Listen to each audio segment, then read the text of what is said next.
Alright, welcome to this video.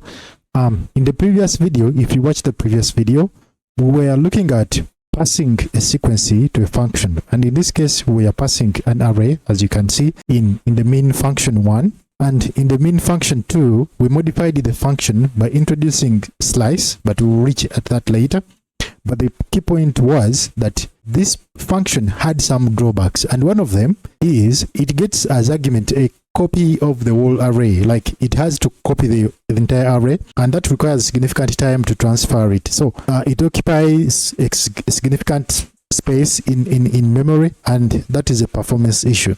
Now we modified that, and we used what would be a slice in this case, but in other words, we just modified the function by using a difference here, as you can see, and that stops or eliminates the drawback of just copying the entire argument or the entire array in memory. Now once you do that, we still have the second drawback where this this function takes argument as array, but the array is sort of like static in size, and so that means it cannot request to process just a portion of the array. So one of the drawbacks that we saw is yes, we've created a new function that returns the minimum from the array, but it cannot process a portion of that array. So in this video, we want to look at ways how we can build a function that will process just a portion or a slice of that array, and therefore we dive into our code. So we have a function min3 maybe, and min3 is taking that array argument and it is referencing it as assigned integer 32, i32, and i32, yes, we can still have the size of 8, and we expect in return assigned integer 32 as the result, because it is the minimum that we want to get from the array. Now the key idea here is we want to process size from a given point to a given point, from the first to the fourth maybe, and in order to do that we will need to add some more variables here. The first variable is the start variable, and the start variable will be a unsigned sort of like size, size, that's mainly like bytes that we want to look at. Then we want to look at the count, the sort of like count from this to that. So the count will be also the size, and since we have those two, now we can go back and transform this. Copilot is wisecking here. So we form, like from the previous, we declare this mutable variable, the minimum, and the minimum is the array. And what is the minimum? Like from the previous, we were starting at 0. So this one we will start from the starting point, since we want to start from somewhere. So this makes the starting point dynamic, and that's what we want.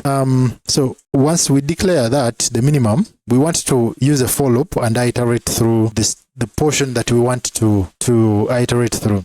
So for I in start, from start to start plus count, okay? What do you want to do?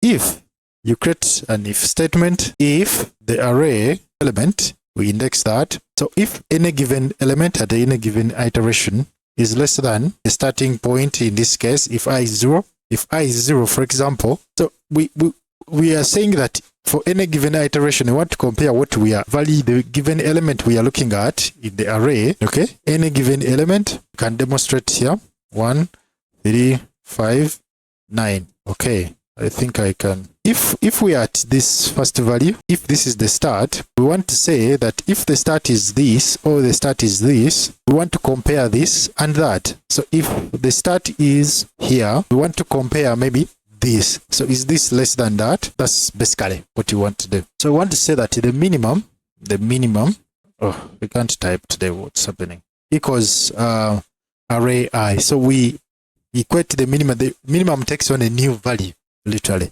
That's what we are saying.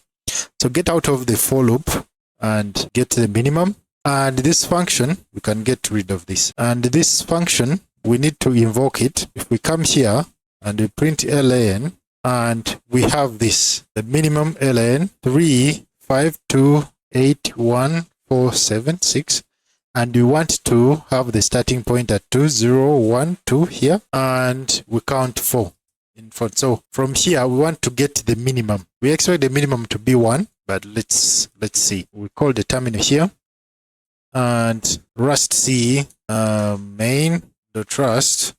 We get that is we get an error. The error is saying print min3. Expect a comma there. Okay, I think I messed up something there. Okay, yeah, it's supposed to be like that. Okay, doing it again.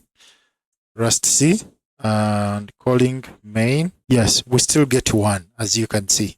So that's the first drawback. The second drawback, I think, of computing or manipulating a given portion of the array, and that's how we can go about it. So thank you guys for watching. Don't forget to leave a like, subscribe, and leave a comment. I really appreciate it. See you guys in the next video. Bye bye.